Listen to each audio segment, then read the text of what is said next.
Let's discuss why takra not vitiates our dosha. Still, it has, or instead of having a kind of amlaras or a ruksha gun, sandra gun and abhishandi gun. Okay, तो ये major श्लोक में ये बताया गया है। चरक चिकित्सा सन 15वां chapter का ये श्लोक दिया गया है। ओके, अराउंड 117 ये श्लोक नंबर है ऑफ दैट 15 चैप्टर। केयरफुल्ली आप ध्यान से देखिए। तक्रम तो गृहणी दोषे दीपन ग्राही लाघवात श्रेष्ठम मधुर विपाक्यत्वात् न च पित्तम प्रकोपयेत कषाय उष्ण विकासित्वात् रोक्षात् च एव कफे हितम तस्मात् तक्र प्रयोगाः ये जठराणां तथा अर्शशां विहिता गृहणी दोषे सर्वस्थान प्रयोजयेत। मीनिंग क्या है कि तक्र दीपन ग्राही लघु होने से गृहणी रोग में उत्तम लाभकारी होने वाला है। गृहणी रोग क्या है ये मैं आपको जस्ट बताने वाला हूँ। तक्र अम्ल होता है, पित्त को प्रकोपित करना चाहिए, बट इट हैज़ अ मधुर विपाक एंड दैट्स वाई ये क्या करता है, पित्त का प्रकोप नहीं करता है। यही श्लोक में मेंशन किया है, श्रेष्ठम मधुर विपाक्यत्वात् न च पित्तम प्रकोपित। श्रेष्ठ किसमें है, देख सकते हो गृहणी दोष में श्रेष्ठ है। तक्रम तो गृहणी दोष है, दीपन ग्राही लाघवात, दीपन ग्राही और लघु होने से तक्र गृहणी रोग में उत्तम लाभ करने वाला होता है। Okay, and still it has a kind of अम्लरस sour taste but not vitiates our pitta दोषा।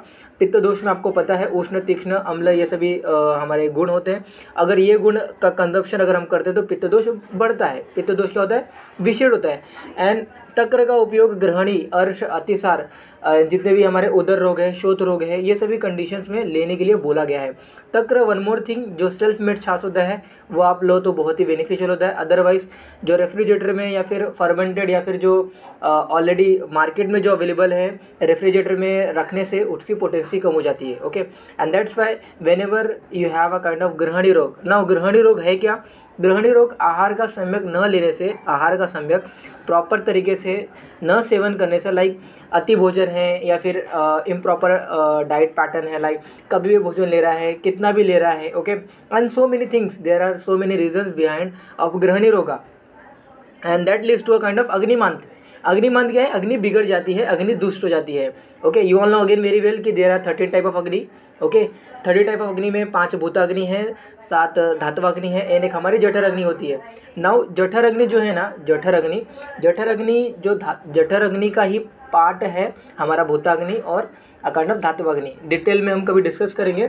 But one more thing, whenever you feel any doubt और whenever you have any doubt regarding और related with the shloka, how to break it, how to learn it, ask me in comment box और you can say I have already given my number also, you can ask your doubts whenever you feel with my WhatsApp वगैरह। Okay, तो just I said there are 13 type of अग्नि and जितने भी हमारे जठर अग्नि है, जठर अग्नि का अंश भौतिक अग्नि और हमारा एक काइंड ऑफ धात्व अग्नि होता है। ओके, तो इसके लिए कॉमन श्लोक आया है, एक काइंड ऑफ वो श्लोक मैं आपको बताता हूँ।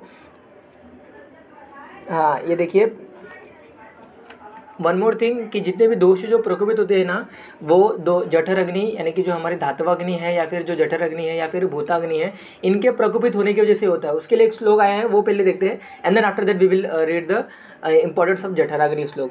तो शम प्रकोपो दोषाणाम सर्वेशाम अग्नि संचित हो, वो श्लोक तो नहीं है हाल फिलहाल इस पर्टिकुलर स्लाइड में, but still you can write it somewhere. Okay, I am reading that slok, but I have remembered this slok, I have bited this slok, how you have how you should by heart the slok and how you can by heart the slok। ये question every Ayurvedic student में आता है and every student fear with the shloka that you should not do. Okay, because shloka is very simple, if you are breaking the shloka definitely वो easy हो जाता है by heart करने में। तो सब प्रकोपो दोषाणाम सर्वेशाम अग्नि संचित हो तस्मात् अग्नि सदा रक्षेत निदानानि च विवर्जेत। ओके, ये श्लोक आया है, तो अगेन मैं रिपीट करूँगा। शम प्रकोपो दोषाणाम सर्वेशाम अग्नि संचितो हो तस्मात् अग्नि सदा रक्षेत निदानानि च विवर्जेत।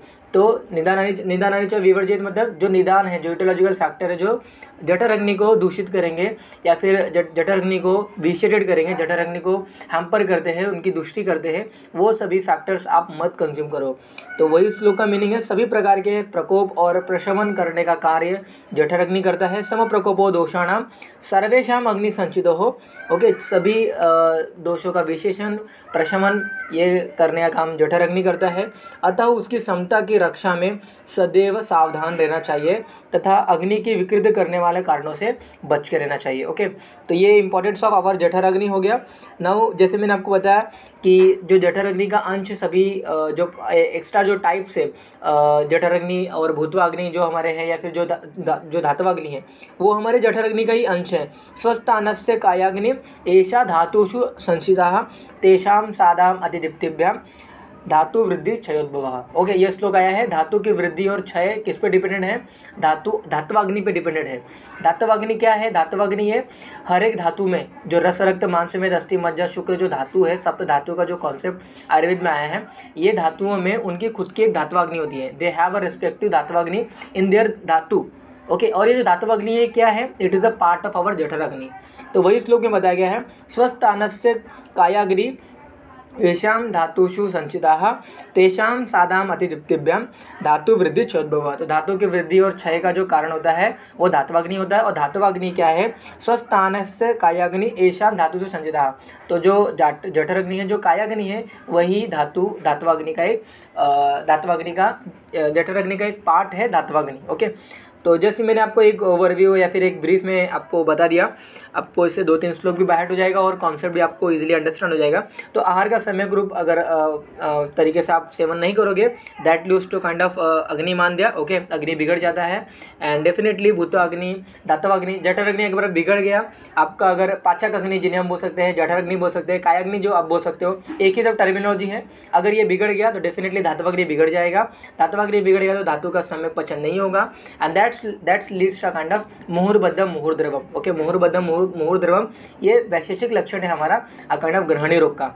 अलग से इसके लक्षण बताया गया कि पूर्व रूपम तु ततसेदम तृष्णा आलस्य बलक्षयम। अलग अलग इसका एक ब्रीफ कॉन्सेप्ट ऑलरेडी मैंने चरक चिकित्सा सन डिटेल डिस्कस किया है। पूरा चरक चिकित्सा सन मैंने अपने चैनल पे कवर करके रखा हुआ है। तो ग्रहणी चिकित्सा अध्याय आपको अलग से देखना है तो आप देख सकते हो, बट स्टिल ये श्लोक आया था, आई गॉट समवेयर दिस श्लोक, that's why I am discussing this. Okay, तो तक्रम तु ग्रहणी दोषे दीपन ग्राही लाघवात श्रेष्ठम मधुर विपाकित्वात न च पित्तम प्रकोपेत। ओके, तो मधुर विपाक होने की वजह से स्टिल इट हैज़ अम्ल रस एंड दैट्स वाई ये पित्त को प्रकोपित नहीं करता है। ओके, यद्यपि स्टिल इट हैज़ अ अभिसंधि गुण। ओके, तक्र में अभिसंधि गुण होता है। ओके, वाई अभिसंधि? बिकॉज ये कर्ड से ही बना हुआ रहता है। ओके, तो कर्ड से बना हुआ रहता है, इट हैज़ अ अभिसंधि गुण, चिपचिपा गुण रहता है, but still it not raises और नॉट विचेट आवर कफदोषा। वाई?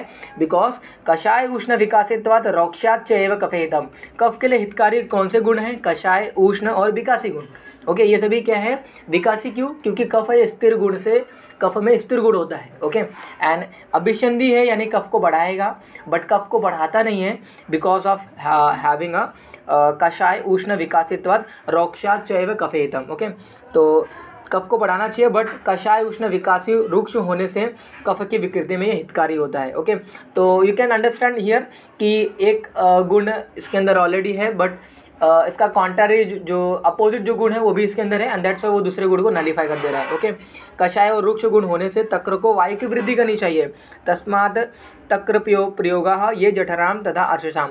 तो आप देख सकते हो कषाय और रुक्ष गुण होने से तक्र जो है वो वायु विशिष्ट करना चाहिए, बट इट हैज़ अ स्वादु एंड अम्ल एंड सांद्र गुण, दैट्स वाई वात विकृति में हितकर होता है, एंड दैट नॉट विशिष्ट आवर वात दोषा। ओके, तो दैट्स वाई सेल्फ मेडेड छाछ जो है वो आप लो तो बहुत ही बेस्ट है। ग्रहणी रोग में परपटी कल्प देना बहुत ही इंडिकेटेड बोला गया है। आरोग्यवर्धिनी वटी, चित्रकादि वटी, बहुत सारे पेय है। ओके, और लाइक तक्र का प्रयोग तो बहुत ही बोला गया है। तक्र का प्रयोग अर्श, ग्रहणी, अतिसार, जितने भी रोग हैं जो जठराग्नि से होते हैं, ओके, वो सभी कंडीशनों में तक्र का प्रयोग विशिष्ट तरीके से हमारे आचार्यों ने बताया है। ओके, तो तक्र का एक इंपॉर्टेंट श्लोक जो है ये मैं आपको यहाँ पे बता भी रहा हूँ।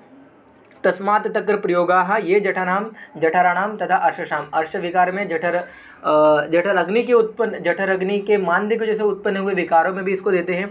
विहिता ग्रहणी दोषे सर्वस्थान प्रयोजित। ओके, तो तक्रम तो ग्रहणी दोषे दीपन ग्राही लाघवात् श्रेष्ठम मधुर विपाकित्वात् न च पित्तम प्रकोपेत कषाय उष्ण विकासित्वात् रोक्षात् च एव कफहितम। तस्मात् तक्र प्रयोगाः ये जठराणां तथा अर्शशां विहिता ग्रहणी दोषे सर्वस्थान प्रयोजेत। ओके, तो इम्पॉर्टेंट श्लोक था, इम्पॉर्टेंट ये जस्ट कॉन्सेप्ट काइंड ऑफ श्लोक मुझे मिला। आई बाय हेड दिस श्लोक ऑलरेडी, बट स्टिल एक प्रॉपर वे में आपको प्रोनाउंसिएशन करके दूँ, that's why I represented here. Okay, and next class में नेक्स्ट श्लोक डिस्कस करेंगे। So let's tune for the next class.